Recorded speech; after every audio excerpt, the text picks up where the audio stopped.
ಹೇ cuties, ಹೇಗಿದ್ರೆ ಎಲ್ಲರೂ. So I hope you all are doing good. So ಈ ವಿಡಿಯೋಲಿ ನಾವು ಥರ್ಡ್ ಇಯರಲ್ಲಿ ಯಾವ್ದಾದ್ರು ಸಬ್ಜೆಕ್ಟ್ಸ್ ಇರುತ್ತೆ ಅಂತ ತಿಳ್ಕೊಳ್ಳೋಣ. ಆ್ಯಕ್ಚುಲಿ ಇದ್ರದ್ದು ಒಂದು ಆಲ್ರೆಡಿ ಇನ್ನೊಂದು ವಿಡಿಯೋ ಮಾಡಿಬಿಟ್ಟು ಹಾಕಿದ್ದೀನಿ.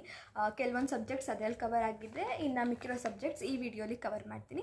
ಸೊ ನೀವು ಇನ್ ಕೇಸ್ ಪ್ರೀವಿಯಸ್ ವಿಡಿಯೋ ನೋಡಿಲ್ಲ ಅಂತಂದರೆ ಈ ವಿಡಿಯೋ ಆದಮೇಲೆ ಹೋಗಿ ನೋಡಿ ಆಯಿತಾ. ಸೊ ದಟ್ ನಿಮಗೆ ಪೂರ್ತಿ ಥರ್ಡ್ ಇಯರ್ ಸಬ್ಜೆಕ್ಟ್ಸ್ ಯಾವ್ದ್ಯಾವ್ದಿದೆ, ಹೇಗೆ ಅಪ್ರೋಚ್ ಮಾಡಬೇಕು ಆ್ಯಂಡ್ ದೆನ್ ನಾನು ಯಾವ್ಯಾವ ಯೂಟ್ಯೂಬ್ ಚಾನಲ್ಸ್ ಫಾಲೋ ಮಾಡಿದ್ದೆ ಅಂತ ನಿಮ್ಗೆ ಹೇಳ್ತೀನಿ. ಸೊ ದಟ್ ಅದು ನಿಮಗೂ ಹೆಲ್ಪ್ ಆಗುತ್ತೆ.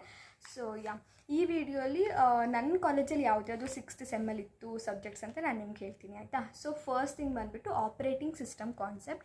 ಇದು ಬರೀ ಒಂದು ಸೆಮ್ಮಿಗೆ ಸೀಮಿತ ಆಗಿರಲ್ಲ.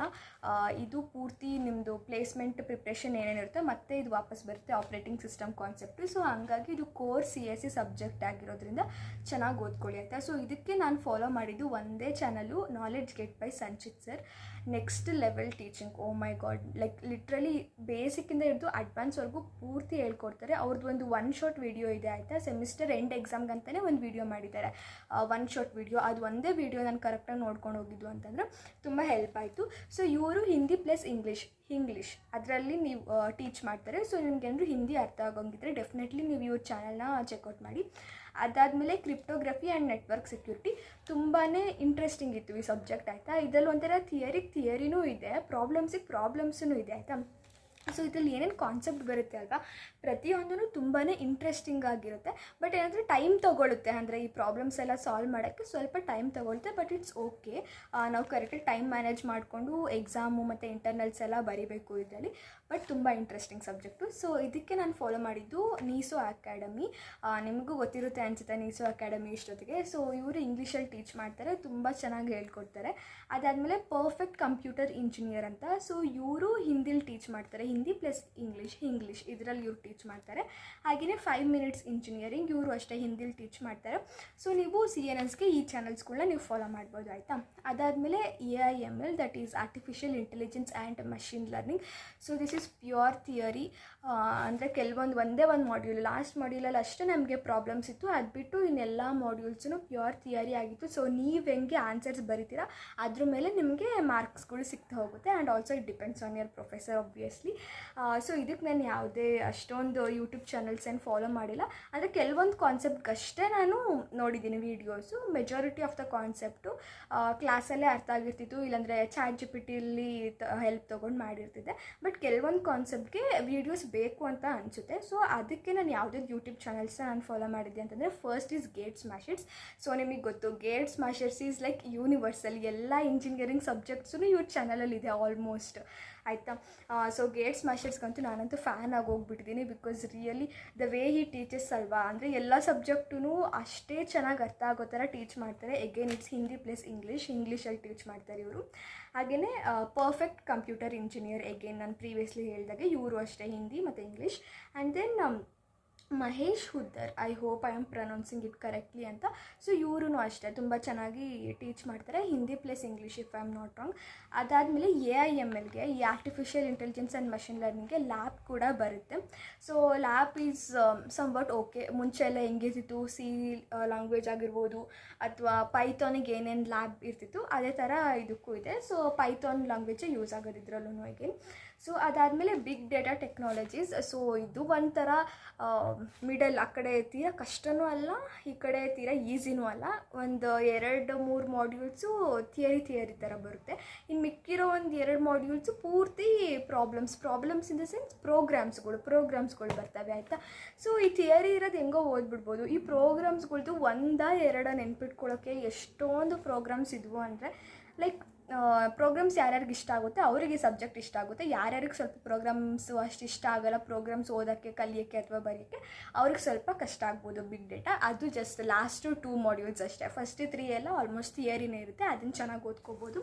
ಸೊ ಇದಕ್ಕೆ ನಾನು ಯಾವ್ಯಾವ ಯೂಟ್ಯೂಬ್ ಚಾನಲ್ಸ್ ನೋಡಿದ್ದೆ ಅಂತಂದರೆ perfect computer engineer, Hindi plus ಇಂಗ್ಲೀಷಲ್ಲಿ ಹೇಳ್ತಾರೆ. ಅದು ಬಿಟ್ಟರೆ ChatGPT, ಆಬ್ವಿಯಸ್ಲಿ ChatGPT ಅಂತೂ ಯೂಸ್ ಮಾಡಲೇಬೇಕು ಎಲ್ಲ ಸಬ್ಜೆಕ್ಟ್ಗಳು. ಸೊ ಹಾಗೆ ChatGPT ಹೇಗೆ ಯೂಸ್ ಮಾಡಬೇಕಂತಲೂ ನಾನೊಂದು ಡೀಟೇಲ್ ವಿಡಿಯೋ ಮಾಡಿದ್ದೀನಿ. ಆ್ಯಸ್ ಎ ಸ್ಟೂಡೆಂಟ್ ನೀವು ಹೆಂಗೆ ಅದರಿಂದ ಮ್ಯಾಕ್ಸಿಮಮ್ ಔಟ್ಪುಟ್ ತೊಗೋಬೋದು, ಪೂರ್ತಿ ವಿಡಿಯೋ ಸಮ್ವೇರ್ ಇಲ್ಲಿ ನಾನು ಲಿಂಕ್ ಮಾಡಿರ್ತೀನಿ, ನೀವು ನೋಡಿ. ಓಕೆ, ಇಲ್ಲಿವರೆಗೂ ವಿಡಿಯೋ ನೋಡ್ತಾ ಇದ್ದೀರಾ ಅಂತಂದರೆ ಕಮೆಂಟ್ ಕುರ್ತಾ ಅಂತ ಕಮೆಂಟ್ ಮಾಡಿ, ಸೊ ದಟ್ ಅಲ್ಲೂ ನೀವು ಇಲ್ಲಿವರೆಗೂ ವಿಡಿಯೋ ನೋಡಿದ್ದೀರಾ ಅಂತ ಅಂದ್ಬಿಟ್ಟು. So next coming to PE ಅಂದರೆ ಪ್ರೊಫೆಷ್ನಲ್ ಎಲೆಕ್ಟಿವ್. ನಮ್ಮ ಕಾಲೇಜಲ್ಲಿ ಯಾವುದ್ಯಾವುದು ಆಪ್ಷನ್ ಇತ್ತು ಅಂತ ನಾನು ನಿಮ್ಗೆ ಹೇಳ್ತೀನಿ. ಇದು ಸ್ವಲ್ಪ ವೇರಿ ಆಗ್ಬೋದು ನಿಮ್ಮ ಕಾಲೇಜ್ಗೆ. ನಮಗಿದ್ದು agile software development, AR VR ಅದೇ ಆಗ್ಮೆಂಟೆಡ್ ರಿಯಾಲಿಟಿ, ವರ್ಚುವಲ್ ರಿಯಾಲಿಟಿ, ಮತ್ತು game theory and then data mining concept ಆಯಿತಾ. ಸೊ ಇದರಲ್ಲಿ ಈ ಅಜೈಲ್ ಇದೇನಿದೆ, agile software development pure theory subject ಆಯಿತಾ, easy to score. And then AR VR ನನಗೆ ಸ್ವಲ್ಪನೂ interest ಇರಲಿಲ್ಲ ಈ ಸಬ್ಜೆಕ್ಟ್ ತೊಗೋಬೇಕಂತ ಅಂದ್ಬಿಟ್ಟು, ಸೊ ಹಂಗಾಗಿ ನಾನು ತೊಗೊಂಡಿಲ್ಲ. ಬಟ್ ಇನ್ ಕೇಸ್ ಇಂಟ್ರೆಸ್ಟ್ ಇದ್ದರೆ ಡೆಫಿನೆಟ್ಲಿ ನಿಮಗೆ ಈಸಿಯೇ ಅನಿಸುತ್ತೆ. And game theory, so game theory subject ನಾನು ತೊಗೊಂಡಿದ್ದು. It was very interesting, but score ಮಾಡೋದು ಅಷ್ಟು ಈಸಿ ಇಲ್ಲ. ಸೊ ಸಮ್ವಟ್ ಓಕೆ ಇತ್ತು ಅಷ್ಟೇ ಈ ಸಬ್ಜೆಕ್ಟು. ಅದಾದಮೇಲೆ ಡೇಟಾ ಮೈನಿಂಗ್ ಕಾನ್ಸೆಪ್ಟ್, ಇದು ಸ್ವಲ್ಪ ಕೋರ್ CSE ಥರನೇ, but not core CSE. So ಇದು ಪರವಾಗಿಲ್ಲ, ಒಂದು ರೇಂಜಿಗಿತ್ತು ಸಬ್ಜೆಕ್ಟ್. ಅಂದರೆ ನಾನು ಬೇರೆ ಎಲೆಕ್ಟಿವ್ ತೊಗೊಂಡಿದ್ರಲ್ಲ ನನ್ನ ಫ್ರೆಂಡ್ಸ್, ಅವ್ರನ್ನ ಕೇಳಿದಾಗ ಅವ್ರು ಹೇಳಿದ್ದು ಔಟ್ಪುಟ್ ಇದು. ನಾನು ತೊಗೊಂಡಿದ್ದು ಗೇಮ್ ಥಿಯರಿ ಸಬ್ಜೆಕ್ಟ್. ಇಂಟ್ರೆಸ್ಟಿಂಗ್ ಇದೆ, ಒಂಥರ ಕ್ಯೂರಿಯಾಸಿಟಿ ಬಿಲ್ಡ್ ಮಾಡುತ್ತೆ. ನೆಕ್ಸ್ಟ್ ಯಾವ ಕಾನ್ಸೆಪ್ಟ್ ಬರ್ಬೋದು, ನೆಕ್ಸ್ಟ್ ಯಾವ್ದು ಬರ್ಬೋದು ಅಂತ ಇಂಟ್ರೆಸ್ಟಿಂಗಾಗಿ ಏನೋ ಇರುತ್ತೆ. ಬಟ್ ಸ್ವಲ್ಪ ವರ್ಕ್ ಮಾಡಬೇಕಾಗುತ್ತೆ ಇದ್ರ ಮೇಲೆ. ಇವಾಗ ನೀವು ಅಜೈಲ್ ಏನಾದರೂ ತೊಗೊಂಡ್ರೆ ಇಟ್ ಈಸ್ ಪ್ಯೂರ್ ಥಿಯರಿ ಅಲ್ವಾ, ಸೊ ಎಕ್ಸಾಮ್ ಹಿಂದಿನ ದಿನ ಓದಿದ್ರು ನಡೆಯುತ್ತೆ. ಬಟ್ ಈ ಗೇಮ್ ಥಿಯರಿ ಹಂಗಲ್ಲ, ಸ್ವಲ್ಪ ಆ್ಯಕ್ಚುಲಿ ಕುತ್ಕೊಂಡು ಓದಬೇಕು. ಇದು ಸ್ವಲ್ಪ ಎಫರ್ಟ್ಸ್ ತೊಗೊಳುತ್ತೆ. ಅದಾದಮೇಲೆ ನಮಗೆ NPTELದು ಒಂದು ಮ್ಯಾಂಡೇಟರಿ ಕೋರ್ಸ್ ಮಾಡಲೇಬೇಕು ಅಂತ ಹೇಳಿದ್ರು ನಮ್ಮ ಕಾಲೇಜಲ್ಲಿ. ಸೊ ನಿಮಗೆ ಹೇಳ್ಬೋದು ಅಥವಾ ಹೇಳ್ತೇನೂ ಇರ್ಬೋದು, again it depends on your college. So don't worry, NPTEL ಬಗ್ಗೆ ಏನು ನಿಮಗೆ ಡೀಟೇಲ್ಸ್ ಗೊತ್ತಿಲ್ಲ ಅಂತಂದ್ರೂ ಕೂಡ, ಲೈಕ್ ಲಿಟ್ರಲಿ ಝೀರೋ, ನಿಮಗೇನು ಗೊತ್ತಿಲ್ಲ ಅಂತಂದ್ರೂ ಕೂಡ ವರಿ ಮಾಡ್ಕೋಬೇಡಿ. I have made A detailed play list of NPTEL, ಅದನ್ನು ಕೂಡ somewhere here I will link it, ನೀವು ಅದನ್ನು ಚೆಕ್ ಮಾಡಿ. ಇದಾದಮೇಲೆ ಹಾಗೆಯೇ ಪ್ಲೇಸ್ಮೆಂಟ್ ಟ್ರೈನಿಂಗ್ ಕ್ಲಾಸಸ್ಸು ಕೂಡ ಶುರು ಆಗುತ್ತೆ 6th ಸೆಮ್ಮಲ್ಲೇ. ಸೊ ಪರ್ಸ್ನಲಿ ನನಗೆ ನಂದು ಅಷ್ಟು ಯೂಸ್ಫುಲ್ ಅಂತ ಅನಿಸಿಲ್ಲ. ಆ್ಯಂಡ್ 99.99% ಆಫ್ ದ ಪೀಪಲ್ಗೆ ಇಷ್ಟ ಆಗಲ್ಲ. And they say it's not that useful. ನಾವು ಓದಿದ್ರೇ ಅದು ಬೆಟರ್ ಇರುತ್ತೆ ದ್ಯಾನ್ ದಿಸ್ ಟ್ರೈನಿಂಗ್ ಅಂತ. ಸೊ ನಿಮ್ಮ ಕಾಲೇಜಲ್ಲಿ ಇನ್ ಕೇಸ್ ತುಂಬ ಚೆನ್ನಾಗಿ ಟ್ರೈನಿಂಗ್ ಕೊಡ್ತಿದ್ದಾರೆ ಅಂತಂದರೆ you guys are lucky. So ಅದು ಬಿಟ್ಬಿಟ್ಟು ಇನ್ನು ನಾರ್ಮಲ್ ಒಂದು ಅಂದರೆ ಈ ಸಬ್ಜೆಕ್ಟ್ಗಳಿಗೆ ಕ್ರೆಡಿಟ್ ಇಲ್ಲ, but still it's a mandatory course. So like for example yoga ಆಗಿರ್ಬೋದು, ಆಮೇಲೆ NSS ಆಗಿರ್ಬೋದು, ಸ್ಪೋರ್ಟ್ಸ್ ಆಗಿರ್ಬೋದು, ಈ ಥರ ಸಬ್ಜೆಕ್ಟ್ಸ್ ಇತ್ತು. ಸೊ ಅದರಲ್ಲಿ ಒಂದು ಚೂಸ್ ಮಾಡೋಕ್ಕೆ ಹೇಳಿದ್ರು. ಸೊ ನಾನು ಯೋಗ ಚೂಸ್ ಮಾಡಿದ್ದೆ ಅದರಲ್ಲಿ. ಹಾಗೆಯೇ ಮೇಜರ್ ಪ್ರಾಜೆಕ್ಟ್ ಫೇಸ್ 1 ಶುರು ಆಗುತ್ತೆ. ಅಂದರೆ ನಮ್ದು ಏನು ಫೈನಲ್ ಇಯರ್ ಪ್ರಾಜೆಕ್ಟು, ಏನೊಂದು ಕೊನೆಗೊಂದು ಪ್ರಾಜೆಕ್ಟ್ ಮಾಡಬೇಕು ನೋಡಿ. ಸೊ ಡಿಗ್ರಿ ಎಂಡ್ ಆಗೋ ಅಷ್ಟೊತ್ತಿಗೆ ಅದೆಲ್ಲ ಸಬ್ಮಿಟ್ ಮಾಡೋದೆಲ್ಲ ಇರುತ್ತಲ್ಲ, ಆ ಪ್ರಾಜೆಕ್ಟ್ನ 6th ಸೆಮ್ಮಲ್ಲೇ ಸ್ಟಾರ್ಟ್ ಮಾಡಬೇಕು. ಅದನ್ನು 3 phases ಆಗಿ ಡಿವೈಡ್ ಮಾಡಿರ್ತಾರೆ. 6th ಸೆಮ್ಮಲ್ಲಿ ಬರೋದು phase 1, 7th ಸೆಮ್ಮಲ್ಲಿ ಬರೋದು phase 2, ಆ್ಯಂಡ್ ಲಾಸ್ಟ್ ಕೊನೆ ಸೆಮಿಸ್ಟರ್ 8th ಸೆಮ್ಮಲ್ಲಿ ಬರೋದು phase 3 ಆಗಿರುತ್ತೆ. ಸೊ phase 1 ಆಬ್ವಿಯಸ್ಲಿ 6th ಸೆಮ್ಮಲ್ಲಿ ಸ್ಟಾರ್ಟ್ ಆಗಿರುತ್ತೆ. ನೀವು ಗೈಡ್ನ ಚೂಸ್ ಮಾಡ್ಕೋಬೇಕು.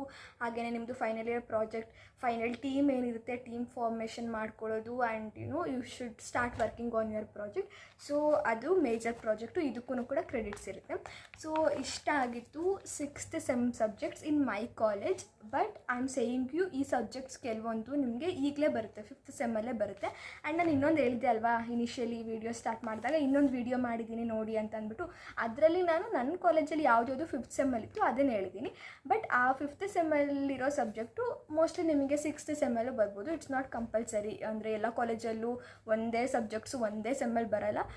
ಸ್ವಲ್ಪ ಸಬ್ಜೆಕ್ಟ್ ಸೇಮ್ ಇರುತ್ತೆ, ಬಟ್ ಸೆಮಿಸ್ಟರ್ಗಳು ಬೇರೆ ಬೇರೆ ಸೆಮಿಸ್ಟರಲ್ಲಿ ಬರ್ಬೋದು ಅಷ್ಟೇ. ಸೊ ಐ ಹೋಪ್ ನಿಮಗೆ ಈ ವಿಡಿಯೋ ಹೆಲ್ಪ್ಫುಲ್ ಆಗಿದೆ ಅಂತ ಅಂದ್ಬಿಟ್ಟು. So if you found the video helpful then please like ಮಾಡಿ, ಶೇರ್ ಮಾಡಿ, ಕಮೆಂಟ್ ಮಾಡಿ, ಹಾಗೆಯೇ ಸಬ್ಸ್ಕ್ರೈಬ್ ಮಾಡಿ ಆಯಿತಾ. ಸೊ ನಾನು ನಿಮಗೆ ಚಾನಲ್ ಅನಾಲಿಟಿಕ್ಸ್ ಎಲ್ಲ ಚೆಕ್ ಮಾಡ್ತಿದ್ದೆ. ಆ್ಯಂಡ್ ಐ ಸೊ ತುಂಬ ಜನ ವೀಡಿಯೋಸ್ ನೋಡ್ತಾರೆ ಬಟ್ ಸಬ್ಸ್ಕ್ರೈಬ್ ಮಾಡ್ಕೊಳ್ಳಲ್ಲ. ಪ್ಲೀಸ್ ಸಬ್ಸ್ಕ್ರೈಬ್ ಮಾಡ್ಕೊಳ್ಳಿ. ಸೊ ನೆಕ್ಸ್ಟ್ ವೀಡಿಯೋಲಿ ಸಿಗೋಣ. ಹಾಗೆಯೇ ಯಾವ ವೀಡಿಯೋಸ್ ಮಾಡಬೇಕು ನೆಕ್ಸ್ಟ್ ಅಂತ ನನಗೆ ಕಮೆಂಟ್ಸಲ್ಲಿ ಹೇಳಿ. ಸೊ ಟೇಕ್ ಕೇರ್, ಬಾಯ್.